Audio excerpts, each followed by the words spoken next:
KPI, ou em inglês Key Performance Indicator, KPI, são, o próprio nome já diz, indicadores-chave, são indicadores essenciais. E se são chave ou essenciais, portanto, são poucos. Normalmente as empresas que eu vejo utilizam 100, 200 KPIs. Isso é um absurdo, não tem sentido. Se são chaves, são poucos e medem processos críticos, processos principais que têm a ver com a visão da empresa. E vale a pena também distinguir dois tipos básicos de indicadores. Os indicadores de performance ou de desempenho, onde o KPI está envolvido, né?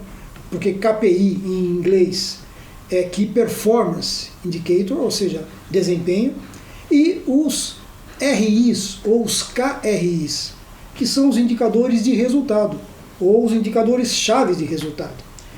Esses indicadores-chave de resultado são diferentes dos de processo, ou os de performance, vamos chamar assim.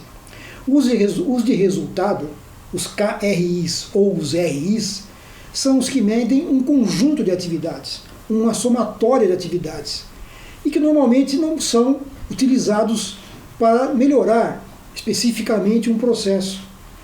Ao contrário, os KPIs ou os PIs, né, os indicadores de performance, esses medem processos específicos. Esses medem alguma etapa crítica do processo e podem ser utilizados para gerenciar, para administrar melhorias de processo, melhorias de desempenho específicas. Um autor inglês, um consultor inglês famoso e conhecido nesse mundo dos KPIs, David Parmenter, dá uma dica muito prática e muito legal, que vale a pena comentar, que é a regra do 10-80-10. Regra do 10-80-10. 10 KRIs, 80 PIs mais RIs e 10 KPIs. Portanto, uma empresa deveria ter em torno de 100, 120 indicadores. Esse é um bom número, mas que isso é desnecessário. E dividindo dessa maneira que o David Parmenter comenta. Ou seja, se são chave, deveriam ser no máximo 10. E se não são chave, deveriam ser no máximo 80, ou em torno de 80. Com isso, uma empresa conseguiria administrar todos os seus processos e principalmente os mais importantes, os críticos. Embora seja relativamente fácil elaborar uma lista de indicadores, é difícil encontrar os 10 KPIs, os 10 indicadores-chave. É tão complexo quanto determinar meta.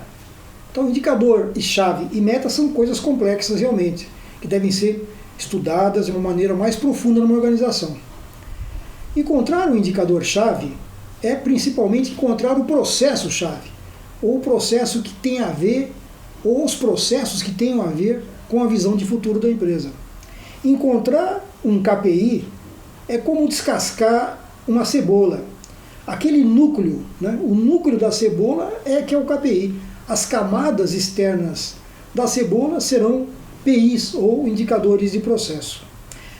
Essa imagem de um núcleo de uma cebola é interessante para você ver como é importante você chegar no núcleo da cebola, como é importante chegar na essência da organização, conhecer o processo crítico que está relacionado com a estratégia da organização. Para deixar um pouco mais claro a diferença entre esses 4 tipos de indicadores, vamos dar alguns exemplos. Um exemplo, por exemplo, de um KRI, ou de um indicador-chave de resultado. Um exemplo típico é um EBITDA, por exemplo. EBITDA é um exemplo claro, um indicador financeiro de um KRI, que resume num único indicador um resultado de várias atividades de uma organização. Um RI, um indicador de resultado, por exemplo, pode ser a soma do faturamento por funcionário. Isso é um indicador de resultado financeiro também. Um PI, ou um indicador de performance. Por exemplo, o tempo de recebimento de matérias-primas de uma organização. E, finalmente, um KPI, ou seja, um indicador-chave de performance ou de desempenho, para uma empresa especificamente que tem uma visão de custos. Por exemplo, o custo da matéria-prima. O custo da matéria-prima, sim, é um indicador-chave de performance de uma organização que tem a sua visão, que tem o seu objetivo, a sua estratégia em custo. Esses exemplos são discutidos num curso da Conhecimento em Prática. Os indicadores que a sua empresa tenha são analisados para perceber que tipo de indicador que eles se referem. E as dicas sobre esse tema você pode continuar assistindo nos próximos vídeos da Conhecimento em Prática.